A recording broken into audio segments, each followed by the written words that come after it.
Une petite batterie de textes, il y en a énormément.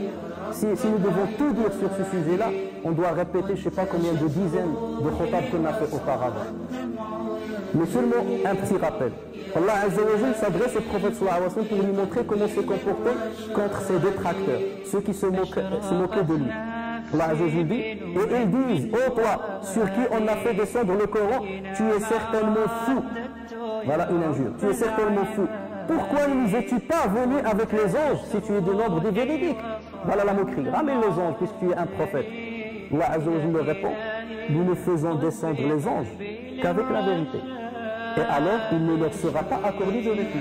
C'est-à-dire, lorsque moi je décide de faire descendre les anges, c'est pour un châtiment. Donc c'est qui vient de ma part, pas de votre part entre vous et moi, qui vient de ma part. Et dans ce cas, ils n'auront aucun dépit. En vérité, c'est nous qui avons fait descendre le Coran et c'est nous qui en sommes gardiens. Comme on dit, le Coran ne sera pas touché. Ils disent ce qu'ils veulent, le Coran va montrer ses vérités aux gens lucides. Les gens lucides auront toujours accès au Coran puisque nous l'avons protégé. Dans un autre verset, Dieu dit, expose, il dit au prophète, expose donc clairement ce qu'on t'a commandé et détourne-toi des associateurs, détourne-toi des détracteurs. Nous t'avons effectivement défendu vis-à-vis des railleurs. C'est moi qui vais te défendre vis-à-vis des railleurs. C'est pas à toi de te défendre vis-à-vis d'eux. Dans un autre verset, il lui dit, détourne-toi d'eux et place ta confiance en Allah. Et Allah suffit comme protecteur. Dieu te protégera. Détourne-toi d'eux et Allah suffit comme protecteur. Et ensuite il s'adresse à ces gens-là en leur disant, ne me dit-il donc pas sur le Coran, s'ils provenaient d'un autre qu'Allah, ils y trouveraient certes maintes contradictions. Voilà, je vous expose le Coran, vous insultez le prophète, n'insultez pas.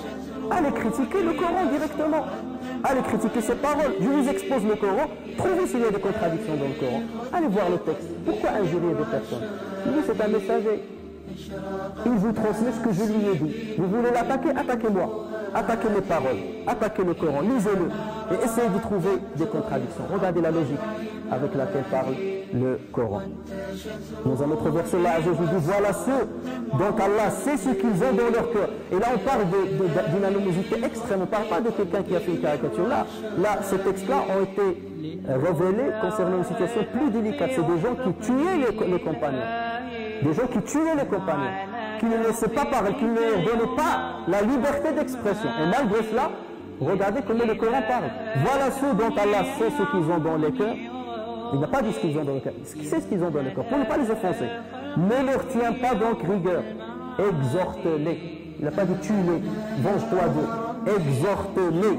Et dis-leur sur eux-mêmes des paroles clairvoyantes. Dis-leur sur eux des paroles clairvoyantes. Et nous connaissons tous l'histoire de ces détracteurs qui sont entrés chez le prophète sallallahu alayhi wa sallam et au lieu de lui dire assalamu alaykum, ils ont enlevé le lam et ils ont dit assalamu alaykum. Et sam, ça veut dire que la mort soit sur toi.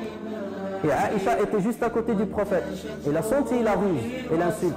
Et elle a dit et que la malédiction de Dieu soit sur vous. Le prophète lui a dit à Aïcha, ne sois pas grossière. Il a dit mais tu n'as pas entendu ce qu'ils ont dit? Ils étaient en train de t'insulter. Ils ont dit que la mort soit sur toi. Il a dit j'ai entendu. Je les ai entendus et j'ai répété en disant et qu'elle soit sur vous aussi. Voilà. Lorsque quelqu'un te dit assalamu alaykum, tu dis que la paix soit sur toi, tu lui dis et que sur toi aussi. Eux ils m'ont dit que la mort soit sur toi, je leur ai dit et sur vous aussi. Alors que là il était gouverneur à la Mecque. Autrement dit, il avait le pouvoir de les sanctionner. Il avait le pouvoir, c'est une insulte envers le prophète. C'est un blasphème envers lui en direct, en face de lui, en lui disant que la malédiction soit sur toi, que la mort soit sur toi. Et lui qui est gouverneur, il a la capacité de les tuer, de faire ce qu'il voulait. Il avait tout le pouvoir et personne ne pouvait lever le petit doigt. Et malgré ça, il a dit et sur vous aussi. Et il a dit à Aïcha, ne t'en prie pas. Ça y est, j'ai répondu. Ouais, j'ai répondu, ils m'ont attaqué verbalement, j'ai répondu verbalement. Voilà l'esprit de l'islam. Et ensuite, là, Azza s'adresse au prophète. Parce que le prophète, ça lui faisait mal que les gens parlent de lui de ça.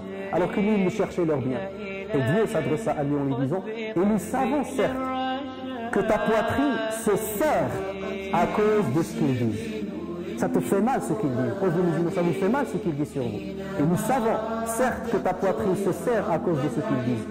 Il n'y a pas dit tue-les, attaque-les. Qu'est-ce qu'il a dit? Glorifie donc ton Seigneur par sa louange et sois de ceux qui se prosternent. Occupe-toi de ton avenir, occupe-toi de ton adoration. Et ensuite, il lui a dit, et adore ton Seigneur jusqu'à la mort. Continue à adorer ton Seigneur jusqu'à ta mort. Toi, tu as un chemin à traverser, tu as un objectif à atteindre, va dans ton chemin et ne te mêle pas de ce qu'ils diront. Ceux qui sont lucides vont t'écouter, ceux qui ne t'aiment pas ne t'aimeront pas. De toute manière, ils ne vont jamais t'aimer, tu ne vas pas les arrêter. Donc continue ton chemin et transmets la bonne parole. Il ne faut pas qu'il y ait une diversion. Va vite vers ton chemin. C'est la transmission du message. Et celui qui est séduit par ce message-là, il est bienvenu. Celui qui n'est pas séduit, il choisit ce qu'il veut. Il a sa religion, nous avons la nôtre. Voilà la logique de l'islam. Il est si simple que cela. Mais jamais ça n'a été une logique de vengeance, de haine. Alors bien que parmi les noms d'Allah Azza wa Jalla, il y a le Muntaqim, n'est-ce pas? Il y a le Muntaqim qui se venge. Mais c'est lui le Seigneur. Mais est-ce que parmi les noms du prophète sallallahu alayhi wa sallam, est-ce qu'il y a le Muntaqim, le vengeur?